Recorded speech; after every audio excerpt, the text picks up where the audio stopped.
Resident Evil 4 has an absolutely insane randomizer. It can randomize everything from enemies to the merchant's inventory and even the weapons you start with. With Resident Evil 4 having such a popping speedrun scene, obviously lots of speedrunners gave the mod a shot. But just how fast could you actually beat the randomizer? And how does randomizing almost everything in the game affect how fast you can beat it? Well, I wanted to find out, so I set a goal of beating the randomizer in under 2 hours. Normally, I can beat randomizer seeds in about 3 hours if I hurry, and the normal game professional new game speedrun world record just went under an hour and 20 minutes. Congrats, Yushi. You're a legend, by the way. Thank you. So surely, if you buckle down and got a little bit lucky, beating the game in under 2 hours should be fairly possible. Right? First, let's lay some ground rules. I was going to be randomizing all enemy and boss spawns. That means I could see regenerators in the first room, or even fight Krauser instead of Gigante. I would also be randomizing the merchant's inventory, meaning he could have just about anything for sale, and thus nothing is guaranteed. I would also be using the brand new merchant price randomizer. This randomizes the price of the random items that the merchant sells, so we could sell the striker for $100 or an egg for 100,000. With these ground rules set, I would be on my way to beat the game in under 2 hours. In order to do this, I would start a new seed and see what I was working with. There are a lot of options for the starting inventory, anything from a Killer 7 to a Mine Thrower, but what I really wanted was the Striker. The Striker shotgun allows you to do a glitch called the Dipman glitch that speeds up all of the player's animations by about 1.6 times. This is essential when trying to get a fast time in any category. Normally, the first time you can buy the Striker is in 4-4. Over 40 minutes into the normal speedrun. This means that the second half of the run covers a lot more ground than the first, simply because of this lack of striker. And this would be the case for any seed in the randomizer as well. Except there was one problem. Because the merchant's inventory is random, there is no guarantee that you would ever get the striker. In fact, before this challenge, I had never even gotten the striker in any of my randomizers at any point. Because of this, I didn't want to gamble on getting an early striker seed, so I did what I do best.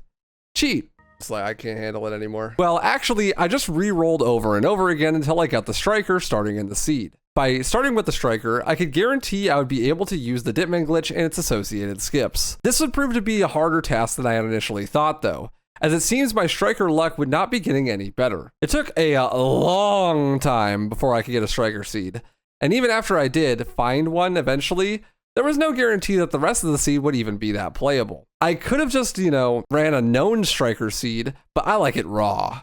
So I was just wasting mine and everyone in my chat's time instead. You're choosing to be here. If you don't like what you're seeing, just leave. I don't fucking, the fuckers literally just, they click on the TV and they flip to channel 5 and they're like, I don't like what's on here. And then they don't leave. They keep watching. After getting a striker seed, I had thought that it would be basically all I needed. Once I got my fast go gun glitch, I could just run to the end and improv, coming my way out the other side smelling like roses. This would turn out to be anything but the truth, as if I wasn't careful, even something as small as a single room's enemy arrangements could completely screw me over, as I would soon learn.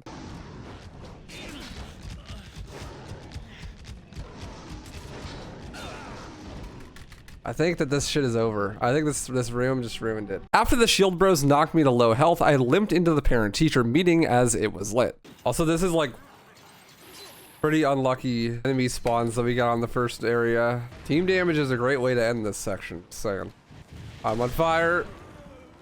Oh, I'm dead. Armed with my new knowledge on child rearing, I would adopt another seed, and this one I would foster to adulthood. Once again faced with the PTA, but this time they put away their chainsaws. I was able to end the village section fast by skipping the 3-minute wait and securing another shotgun. I now had 2 shotguns. I was planning on selling the new one, but I needed to use its ammo to shoot down a couple of treasures first. The first merchant would be a big reset point for me, as I really wanted to find a rocket launcher. Rocket launchers being available at the merchant, and preferably at a low price, is a huge benefit when completing a run like this as fast as possible. In the normal game, the economy is completely busted, letting you buy a rocket launcher at every single merchant for only 30 grand. And you can get 30 grand from literally 3 treasures. Price was not really a concern. I could find the money if I really needed to, but I need my rocket launcher, man. These bad boys can insta-kill almost any boss in the game, and because the bosses are random, getting them early is key. You might run into a situation where you have to fight a boss like U3 and don't have enough ammo to kill him. In this run, I didn't get one. But since it was my first real attempt, I figured I would continue and just pray that I got a rocket launcher later. This buy list doesn't update here. Shit.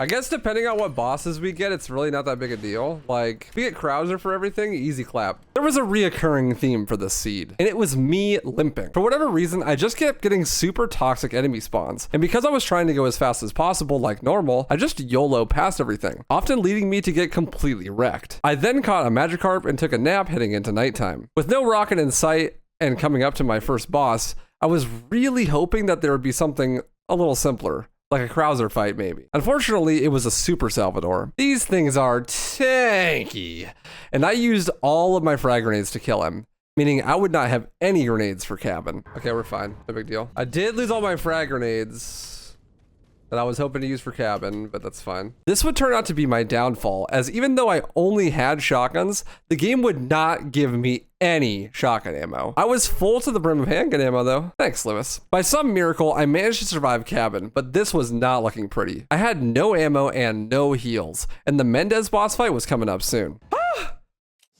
We did it. Oh my god. How the fuck? The Mendez boss has 2 phases, and the second phase is always 2 bosses at once. Somehow, I would have to kill them both with basically no ammo. I arrive at the boss to meet Gigante. I only have 15 shotgun shells and 2 fire grenades to my name, and I need a way to beat this thing and the subsequent phases. In my panic, I go up the ladder and try to collect some of the more resources to fight him with. This is when he shakes the whole universe and makes me fall right out of the map. Confused and scared, I do what any Zoomer does. Run away from his problems. I leave the room thinking I had outsmarted the boss while my chat lays some knowledge on my dome. I don't have the eye that I need to get into the castle. Bummed my genius was not acknowledged by the game, I re-enter the room to see that the fire has been put out, but Gigante is still in there. I may have soft-locked. I hear Gigante. I figured I might kill him and maybe the eye drops, or at least I get the second phase to spawn, so I do. Unfortunately, killing him doesn't seem to give me the eye or spawn the second phase, soft-locking me permanently. No, it's just full broken. God damn it. Fuck! Now I'm stuck outside the castle with no way in. This run is officially dead. Now, back to re-rolling. This attempt, more prepared than the last, I make my way through the first few missions, snapping necks and cashing checks. Once again, I had no rocket launcher at the first merchant. On top of that, it took a really long time to get another striker seed, and I was griefing the 1 seed I finally did get. I was playing pretty bad, and I even died to Delago. I really am debating on just ending stream. This is so cringe. That's when I decided to call it and just go back to re-rolling. If I couldn't play well, I could at least get lucky, right? Another 20 minutes later, I finally got another striker seed, and I was ready this time. I would take it as far as I could, even if I couldn't finish in under 2 hours.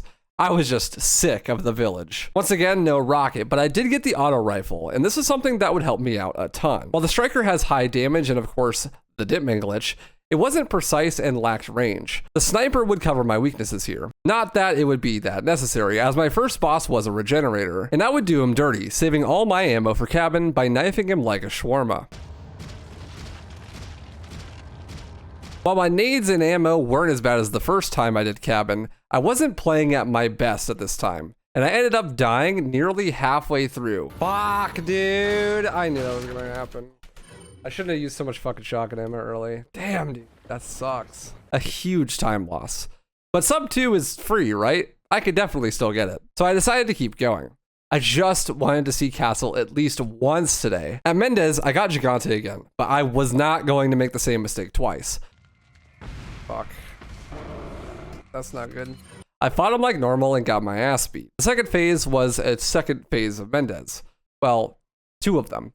And thankfully, I had a lot of fire nades left over. Even so, I was completely out of ammo and prayed my last nade would kill. Well.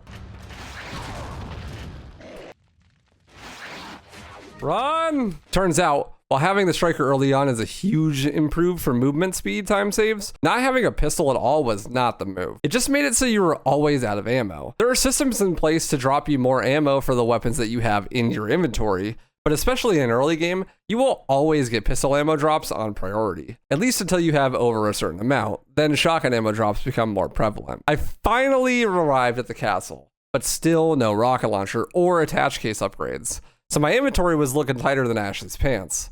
At least I could fit my Magnum in there though. I made my way through Gyarados and Waterhall in one clean try and finally got Ashley off my back. That's so on, Lucky, bro. It's finally starting to come together, and the only main time loss is being that one death on cabin. But if I don't get a bigger attach case soon and a rocket launcher in the merchant, then we might run into some problems in the late game. I do manage to eventually get that bigger attach case and then go grab the free rocket launcher on 3-3, but I want to save it for a worst case scenario. The Knight's Room is known to be one of my favorites because of the absolute insane clusterfuck it can be. This is caused by there being way too many enemy spawns in this room and the ability for them to walk through walls. Lucky for me, they were all shield guys, some of the hardest enemies to kill in the whole game. Oh, I'm super bored of RE4. I hate playing RE4.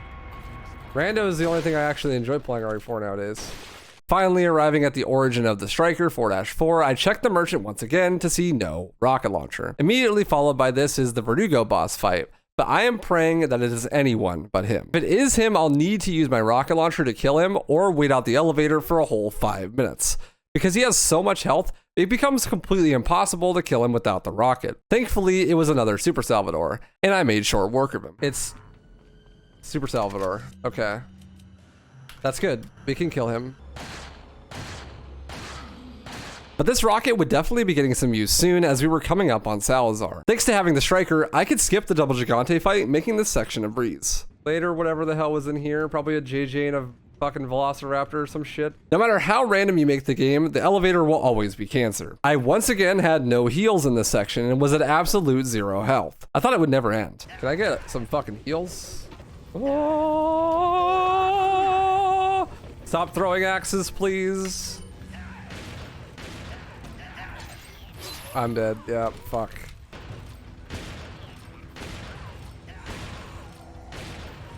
Holy fuck, will not die. Yeet, all three, right off the edge. Ah! Fuck, dude. I didn't even know he was on the lift. I don't even need to kill these guys. They don't have arch arrows. Okay, that guy has arrows. Okay. This is fucking cursed.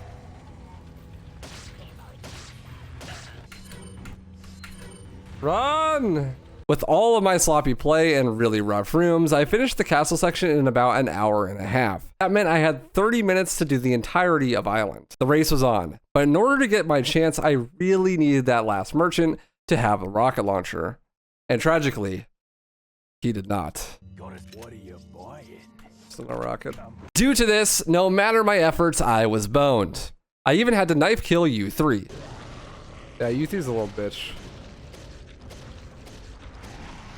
But I was already past the 2-hour mark at Krauser's fight in 5-3. Alas, I decided to finish the seed since I was already almost done. Having to fight Sadler normally though was kinda sad. I finished the seed in 2 hours, 14 minutes, and 16 seconds. Almost 15 minutes slower than my goal. I learned a ton though.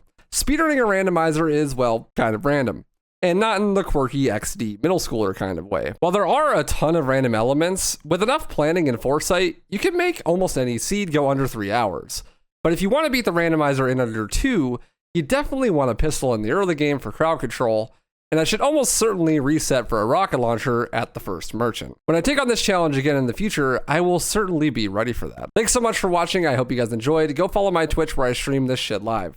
Stay stylish, yo.